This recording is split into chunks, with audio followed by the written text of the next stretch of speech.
Nilooban ng 4 na armadong lalaki ang isang pawn shop sa Pangasinan.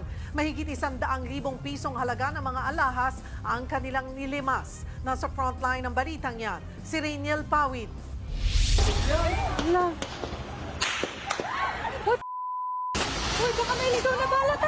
Nagulantang at nagsitakbo ang mga residente ng barangay Poblasyon sa Poso Rubio sa Pangasinan nang looban ng mga kawatan ang isang sanglaan.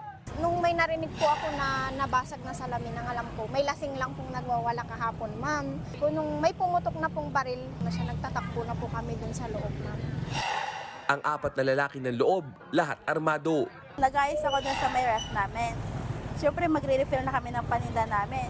Tapos may nakita na akong 2 armado. Ang lalaki ng baril nila as in. E di siyempre sa taranta ko, parang nagtago na din ako nga kasi siyempre mamaya madami ako.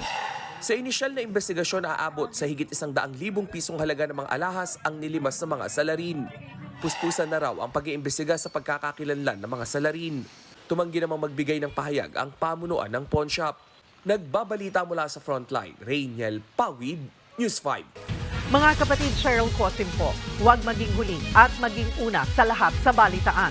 Para sa tuloy-tuloy na talakayan sa Frontline, mag-follow at mag-subscribe sa social media pages ng News 5.